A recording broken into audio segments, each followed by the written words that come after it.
Hello, everyone. Today I wanted to talk a little bit about eating and drinking for longer bike rides. There's a lot of information out there on what's called fueling for your ride. If you're newer to cycling, you would not quite realize how much food you need to eat for doing long rides, especially if you're trying to ride at a fast speed toward the end.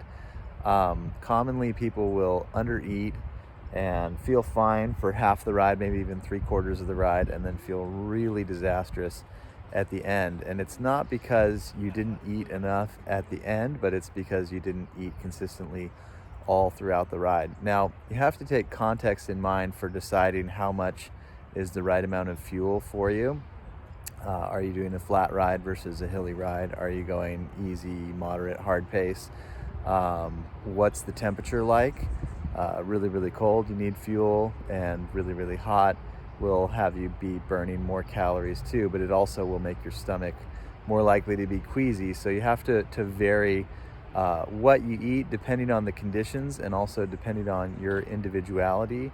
However, as a general rule, for rides over 2 hours, you want to consume between 200 and 400 calories per hour. And that includes stopping. When you've ridden hard for 2 hours and then you do a 30-minute break, your heart rate's not as high, but it doesn't come down as much as if you just haven't been riding at all. That those longer breaks, you're still burning calories during those breaks. So that's something to consider as well. If you're stopping, you need to eat according to the amount of time you're just out on your ride, not just the amount of time you're pedaling your bike. So the 200 to 400 calorie rule, part of that is based on how long you're riding. So the longer, if you're doing 6 hours, you want to be more like 3, 4. If you're doing 245, then probably even like 150 calories per hour average would be perfectly fine. And if you're wanting to just cruise and it's not that hard of a ride and you want to joyride, then less food usually works, especially if you've eaten substantially beforehand. So that's another factor you have to take into consideration. Did you have a very light breakfast and you're doing a really long ride, or did you have a really hearty lunch and you're doing 2.5 hours in the afternoon? Digestion is super important. If you eat the formula amount, but your stomach doesn't feel good, then your ride is not going to go well. But part of that is training the gut, getting used to eating while you're riding, getting used to eating while you're climbing hills. I like a variety of food for a variety of types of rides. And my favorite, because I do a lot of hilly rides and sometimes I do climbs where I need to eat in the middle of a climb, my favorite is the blocks, but they're very high glycemic, which means you have to keep eating them. Bars and things like bananas or even peanut butter and jelly sandwiches are awesome, but they can be harder to consume, especially if you're doing really long climbs or constantly undulating routes. So that's another thing to keep in mind.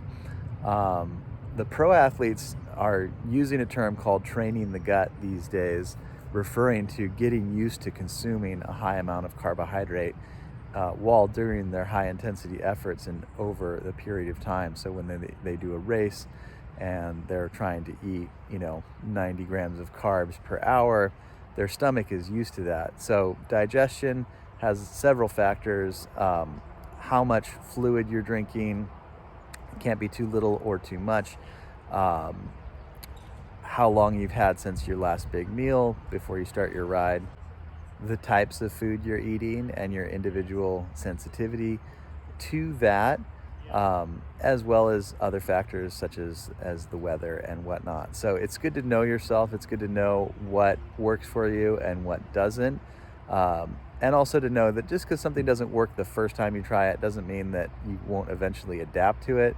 But with consistent experimentation of what digests well, you'll learn how to pack the proper amount of food for each ride. Whole foods is really, really good for your health, and it tends to be lower in glycemic. On the glycemic index, like a banana, for instance, is going to have a slower absorption, even though it's pretty high glycemic. It's going to have a slower absorption than a gel, and it's going to have other healthy things in it for you as well.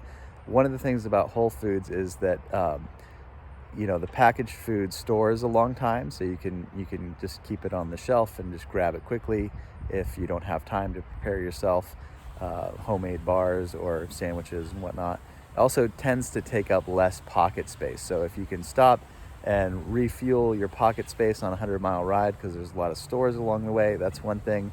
If you're going deep in the mountains and you won't have access to restocking on food very often, then the more condensed, calorically dense packaged food is really, really good. But anyway, what I do to succeed on a ride is I start eating early before I'm hungry. I never wait till I'm hungry unless I make a mistake, and I usually pay for that mistake. So start eating early before you're hungry. Make sure to drink as well. I'm going to do a separate video on water and drink mixes, but it is good to have a good amount of both.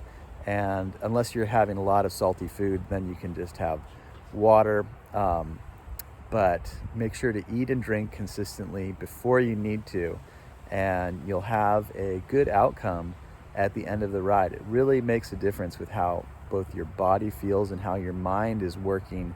It can even affect the way things like your hands or feet hurt. Dehydration and lack of nutrients can cause swelling in the body, and you're more likely to have just general pain in your contact points if you're starting to lose fuel or bonking, as they say. So anyway, learn what works for you, experiment a little bit, listen to a variety of people, but bottom line is keep eating, keep drinking. Don't wait till you're thirsty. Don't wait till you're hungry.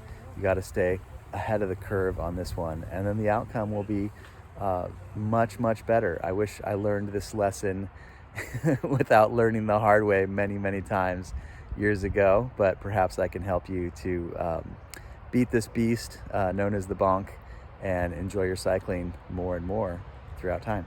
Take care, everyone. Thanks for watching. Check out my website to see my next event, and let's go ride together. Ciao, everyone.